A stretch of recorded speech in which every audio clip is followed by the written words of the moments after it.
Good morning. My name is G.S. Raju. I'm on faculty at the University of Texas, MD Anderson Cancer Center. I would like to thank Ruth for posting this important question on the Facebook. Let's take a couple of minutes to read this question and then we could discuss this topic further.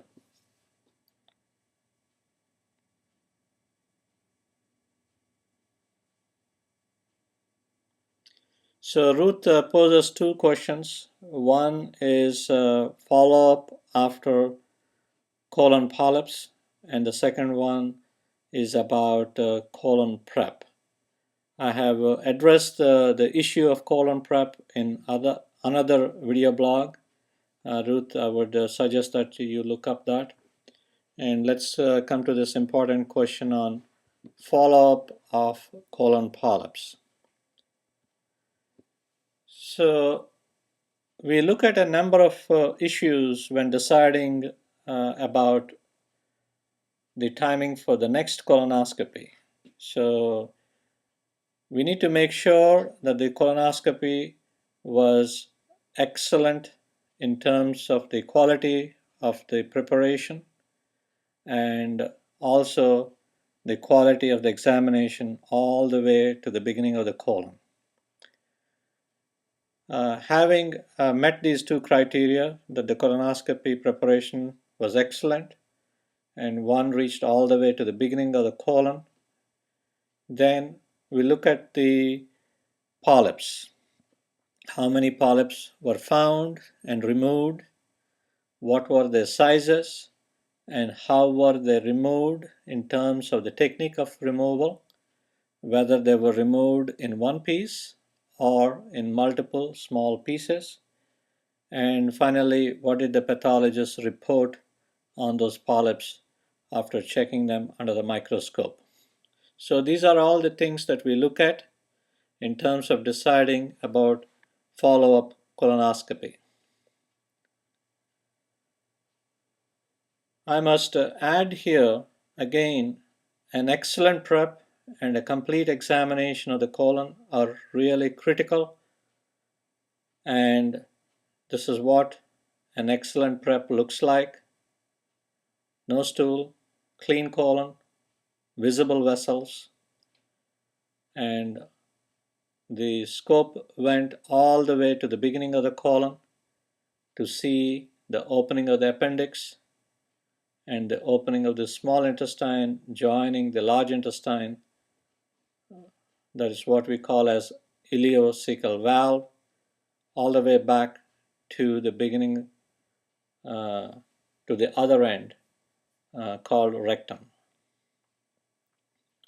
So if someone has had an excellent preparation and a complete examination all the way to the beginning of the colon and no polyps were found, but had polyps in the years gone by, then colonoscopy should be done in about 5 years. These recommendations were based on the guidelines provided by the American Society for Gastrointestinal Endoscopy, the premier society for endoscopists from all over the world. And these guidelines were published in Gastrointestinal Endoscopy Journal in 2006. So say for example, the last exam, we found some polyps. Then we look at the size of the polyps, the number of the polyps, and the type of the polyps, and also look at how was that polyp removed, whether it was removed in one piece completely or one needed to remove it in pieces, what we call a piecemeal removal. And also look at the pathologist's report. So if someone had two small adenomas, then one could do a colonoscopy in 5 years. If someone had 3 to 10 adenomas, then the next exam should be in 3 years. If someone had more than 10 adenomas, then one should do the next colonoscopy earlier than 3 years, preferably at 1 year, to make sure that no polyps were missed.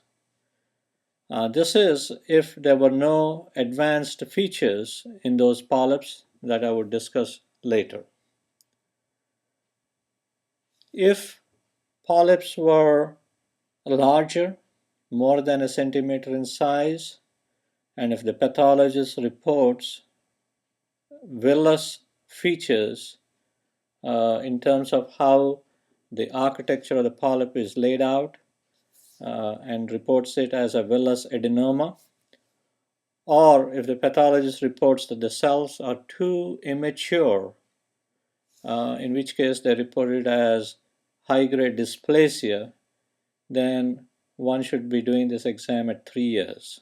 So large polyps, villous adenomas, high-grade dysplasias are all considered as advanced features or advanced adenomas, and patients with advanced adenomas should have an exam at 3 years instead of 5 years.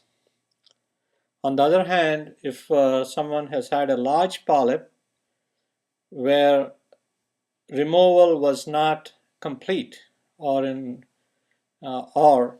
it was removed in pieces and one is not sure whether it was a complete excision, then one should get it checked within 2 to 6 months after the previous examination to make sure there is no recurrence, and this is critical. So, coming to the resources that are available at the University of Texas MD Anderson Cancer Center, let me take you through this. So if you come to the home page,